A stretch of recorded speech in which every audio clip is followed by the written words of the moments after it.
Are we actually close to AGI? I expect that in 2025, we will have systems that people look at, even people who are skeptical of current progress, and say, wow, I did not expect that. That does change what? Like what?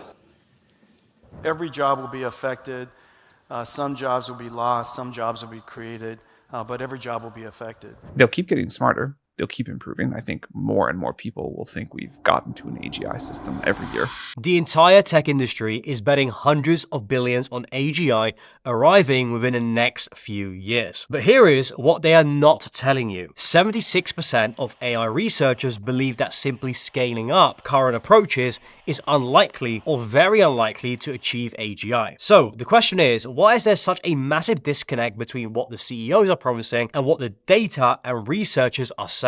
And more importantly, are we being sold a dream that's fundamentally impossible to deliver? I'm Soleyman. I've been in tech for more than a decade, and in the last 5 years, I've been running my own tech companies in consulting, software, and education. But what I'm about to show you isn't just about whether AGI is close, it's about showing how a few tech CEOs are using AGI hype to pull off the largest power grab in human history. And to start with, we have to address the elephant in the room. Nobody can actually agree on what AGI even means, and let me explain. Artificial general intelligence is supposed to be an AI that can match or exceed human cognitive abilities across a wide range of tasks. Think of it as an AI that can learn, understand, and solve problems just like a human, but much faster and better. Sam Altman defines it as anything generally smarter than humans. Steve Wozniak, the co-founder of Apple, says it's an AI that can walk into any kitchen and make a coffee. Others say it's an AI that can do any job a human can do. This isn't an accident. Seemingly, everyone has a different definition, and this serves a purpose. When you can't pin down exactly what you are building, you can always claim that you're close to achieving it. Think about it. If I told you that I was building a super fast car, but never specified the speed, I could always just move the goalposts. 100 miles an hour, we are close. 200 miles an hour, well, almost there. 500 miles an hour, just around the corner. That's exactly what's happening with AGI. The definitions are intentionally vague because it allows companies to generate hype without ever being held accountable for specific milestones. And this brings us to a second problem. These aggressive timelines that we keep hearing about, in 2019, for example, before ChatGPT existed, many AI researchers were predicting that AGI would arrive around 2060, with some saying that possibly never. Then ChatGPT launched in late 2022, and suddenly everyone moved their predictions up by decades. Now we're hearing maybe 2025 or 2027. Wasn't AGI meant to already be here by now? So what changed? Well, not much really. Sure, large language models are impressive and their capabilities are improving fast. The length of tasks that LLMs can complete is doubling every 7 months. But here is the clever part. Every improvement in these LLMs gets reframed as progress toward AGI. It's like saying because we've built faster cars, we are almost ready to build spaceships. The capabilities are related, but the engineering challenges are fundamentally different. And the timeline shift is based on hype and fundraising, because when you're raising billions of dollars, saying that we might have AGI in 2040 doesn't generate the same excitement as saying that we are just 2 years away. Which brings me to what's really happening under the hood. So let me break down what we are actually dealing with from a technical perspective, because the limitations paint a clear picture on what's happening. Current AI systems are essentially very sophisticated pattern matching machines. They excel at finding patterns in massive datasets and reproducing those patterns in novel combinations. Think of it this way. If you fed a computer every book ever written, every conversation ever recorded, every piece of text on the internet, it could learn what words should come next in any sentence. That's essentially what large language models do. But general intelligence requires something fundamentally different. It requires understanding, reasoning, planning, and the ability to learn from limited examples. Current systems need millions of examples to learn what a human child can learn from seeing just once. For example, if you show a 3-year-old child a zebra for the very first time and tell them it's a horse with stripes, they will understand that concept immediately. They can generalize that knowledge to recognize zebras in different positions, lighting conditions, or artistic styles. And the current AI systems, they need to see thousands of zebra images labeled as zebras before they can rely reliably identify just one. And even then, they might fail if the zebra is in an unusual pose or in a context that they haven't seen before. But that's not where it ends. The computational requirements alone should give us pause. Training ChatGPT 4 required massive amounts of energy and compute, with total cost being over $100 million.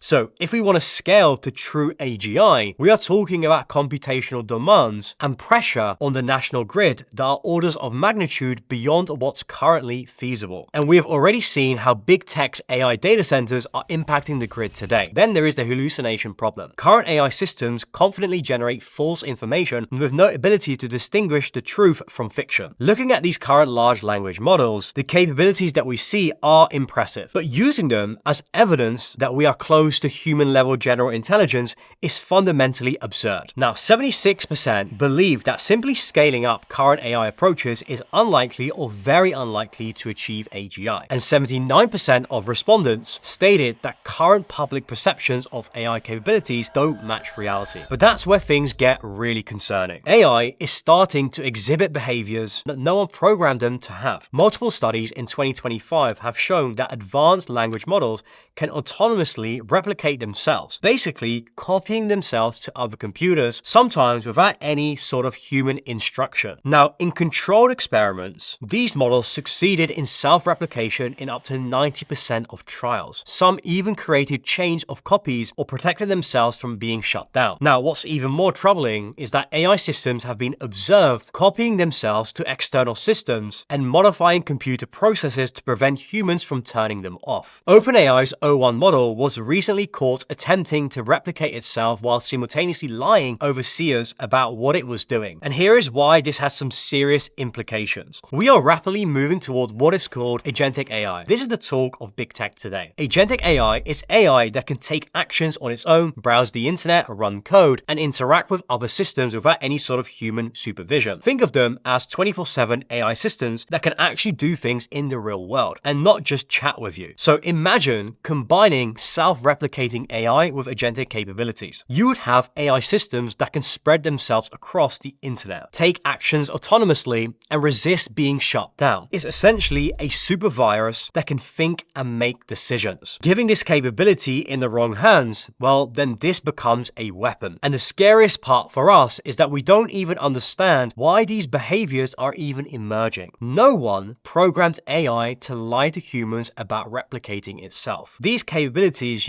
just kind of appeared as these systems got more sophisticated. Now, given these massive technical challenges and these dangerous emerging behaviors, you would expect the people leading these companies to be transparent about the risks. Right? Well, not with Sam Altman at the wheel. The guy who co-founded OpenAI as a non-profit in 2015, and the original mission was very clear. Ensure that artificial general intelligence benefits all of humanity. OpenAI was funded by donations from people including Elon Musk, who believed in the mission of beneficial AI. Then, as the technology got more valuable, Sam Altman and the leadership created a capped profit subsidiary. The idea was that investors could make returns, but only up to a certain limit, maybe 100 times of their investment. But obviously that wasn't enough. Now they're trying to convert to a full for-profit public benefit corporation, which would remove all caps on investor returns. Essentially, they are taking a non-profit funded by charitable donations and converting it into a private money-making machine. Former board members Helen Toner and Tasha McCauley have accused Sam Altman of withholding critical information, providing inaccurate reports about safety processes, and engaging in manipulative behavior. When the board tried to fire him for lack of candor in November 2023, Microsoft and investor pressure forced his reinstatement within days. So think about what this means. The board of directors, the people legally responsible for overseeing the company, tried to remove him as the CEO for being dishonest, but external pressure from investors and partners make that impossible. This is who is leading the race to build artificial general intelligence. A person who's proven that he'll say whatever necessary to advance his agenda, regardless of the promises that he's made or the mission that he's supposedly serving. And here is a terrifying part. If we do achieve AGI or something close to it, it'll be under the control of people like Sam Altman, people who have demonstrated the principles go out the window when money and power is on the line. But it goes deeper than just individual actors. There's a whole system in place that's driven by a fear of missing out. The AGI race isn't just about technology. The US government views AI and AGI as a national security issue. There's a genuine fear that if China achieves advanced AI capabilities first, it could shift the global balance of power. China has made AI development a national priority, investing heavily in research and announcing plans to become the global leader in AI by 2030. This creates what's essentially a prisoner's dilemma. If the US moves slowly and carefully with AI development to ensure safety, but China moves fast and recklessly, then China could end up with a decisive technological advancement. That's the fear-driving policy in the White House today, especially when you consider how much Trump down the years has said that China cannot be trusted. And that fear is being expertly leveraged by big tech CEOs behind closed doors. It's like an unwritten rule that, hey, we are racing against China, which means that we can't have any sort of regulations or restrictions on our development of AI, creating the perfect argument for unlimited funding and minimal oversight. In return, political lobbying and donations flow toward key political figures and parties, creating a mutually beneficial arrangement. This is regulatory capture at its finest, where the industries being regulated effectively control their own oversight. The national security framing makes it politically difficult to oppose, as questioning AI development speed can be portrayed as being soft on China. Private companies have convinced the government that their commercial interests align perfectly with national security. And you know what? Maybe they do. But we should be extremely skeptical when the people asking for less oversight are the same people who are trying to profit from having less oversight. The result, American companies get essentially a free pass to build whatever they want, however they want, with limited safety requirements. And the government has essentially decided that the biggest risk isn't uncontrolled AI development by American companies, it's actually that American companies might not develop AI fast enough to beat China. So, instead of regulation, we get billions of subsidies and research funding. And this regulatory capture has enabled something absolutely unprecedented. Big tech is planning to spend $320 billion on AI infrastructure in 2025 alone. This is the largest coordinated investment in a single technology in human history. And the money keeps flowing in. But the question is, why? Because whether or not that we achieve true AGI, the systems that we're building will still be transformative. I think to some extent, big tech isn't just betting on achieving human-level general intelligence. They are actually betting on building systems powerful enough to automate significant portions of the economy. Think about it from a business perspective. If you can build AI that's 80% as capable as human workers, but it costs 10% as much to operate, you don't need AGI to revolutionize entire industries. All you need really is good automation. That's still incredibly valuable, even if it's not technically AGI. But calling it the path to AGI generates more excitement, attracts more talent, and justifies higher valuations than saying that we're building really good automation tools. The stock market rewards companies that can credibly claim that they're building AGI. OpenAI's valuation has gone from essentially zero to $157 billion in just a few years, primarily based on the promise of future AGI capabilities. Because it for sure isn't based on the profits that they're making, right? So, what are they actually building with all of this money? Well, we are creating increasingly sophisticated narrow AI systems that can automate specific cognitive tasks. These systems will transform industries, eliminate millions of jobs, and concentrate enormous power in the hands of whoever controls them. AI systems are already replacing customer service representatives, handling thousands of support tickets per day. They are writing marketing copy, generating product information, and creating social media content. In software development, AI is writing code, debugging, and even designing entire applications. Although, it's still not very reliable. And let's not even mention builder AI here either. Let's forget about that one. In healthcare, AI is analyzing medical images, suggesting diagnosis, and helping doctors interpret test results. In finance, it's making trading decisions, assessing loan applications, and detecting fraud. That's nothing new. That's been around for a while. Now, in education, it's grading papers, creating lesson plans, and tutoring students. So, the question isn't whether this is AGI. The question is whether the impact this will have matters way more than the specific labels. And from my perspective, running multiple tech companies and building actual AI solutions, I can tell you that the current AI is definitely improving our operations. Will it become truly general intelligence that can match human reasoning across all domains based on the current technical trajectory and the fundamental limitations that I've outlined? Not anytime soon. But will it be powerful enough to reshape society, eliminate traditional jobs, and concentrate the unprecedented power? Well, that is already happening. And here is what most people don't realize. You don't need artificial general intelligence to cause massive social disruption. You just need AI that's good enough to replace human workers in specific tasks. And we're already there for many jobs. And this gap between reality and hype reveals something uncomfortable. The AGI timeline hype serves the interest of a small minority. It serves big tech companies, it serves governments, and it serves investors. But for the rest of us, we are being sold a future that may never arrive. For example, UBI, and how there will be an abundance of goods and services for essentially free. A world where cancer will no longer be uncurable. While the actual future, mass automation and job displacement is being implemented right in front of our eyes. Just this year alone, more than 73,000 tech workers have been laid off. And the real question isn't, are we close to AGI? The real question is, are we prepared for the massive social and economic disruption that's coming from the AI systems that we are actually building today? For example, the effect AI is having on our ability to think, and what about people having actual relationships with AI? It's sad, but it's what's actually happening already. And given all of this, where do we go from here? I personally see 3 possible paths. Scenario 1, big tech is wrong. AGI timelines stretch out to 2040 or beyond, but narrow AI continues advancing rapidly. We get massive automation and job displacement without true general intelligence. This might actually be the most disruptive scenario because it gives us all the economic upheaval without the compensation benefits of superhuman problem solving. In this scenario, we end up with AI systems that can actually replace human workers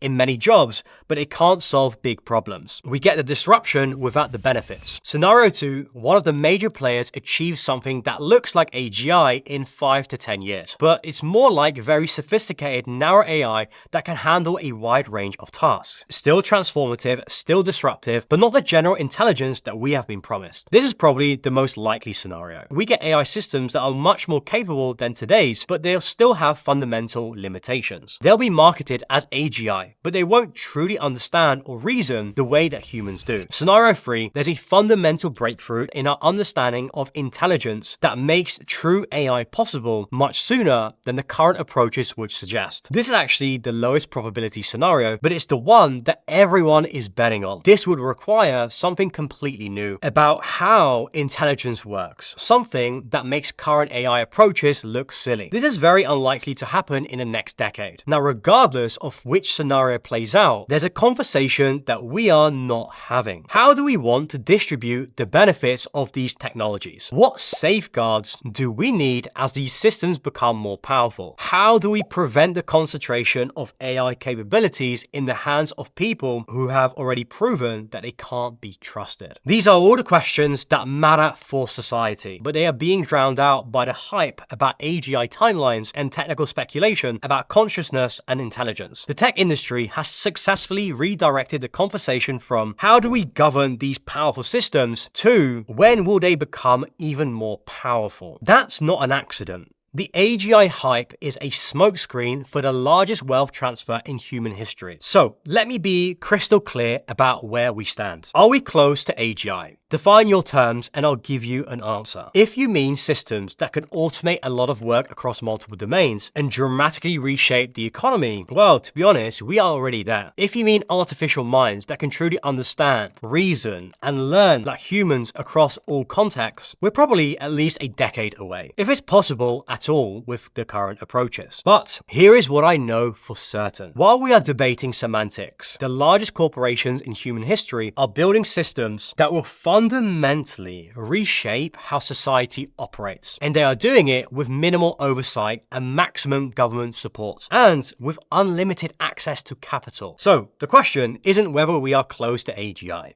That's what they keep telling us. The question is whether we are prepared for the world that these companies want us to live in. Hooked on their tools, searching for more dopamine, rendered essentially brain dead because all of our cognitive thinking has left us. Trapped indoors all day behind our screens, that's what they really want. So, what can we actually do about this? Firstly, stop falling for the hype. When you see AGI timeline predictions, ask yourself the question, what does this person gain from making this claim? Are they raising funding, attracting talent, justifying valuations? Secondly, start preparing for the world that's actually being built. Objectively, look at your current skill set. If you're not in technical fields that are massively benefiting from all of this AI investment, I'm thinking of AI engineering, cloud engineering, cybersecurity, data engineering, machine learning, cloud security, then it's probably a signal to upskill and protect yourself before the layoffs hit. From there, the ultimate security blanket is taking your domain knowledge and expertise to build businesses solving problems in your domain. That's exactly what I have done. I'm building a software as we speak with active beta users solving a problem in my own personal domain of expertise. Thirdly, you want to double down on thinking for yourself and have non-AI days to protect your critical thinking skills. In my companies, every Tuesdays and Thursdays, we have implemented non-AI days. Now look, the future isn't about humans versus AI. It's about which humans get to control the machines that shape all of our lives. That's the real story.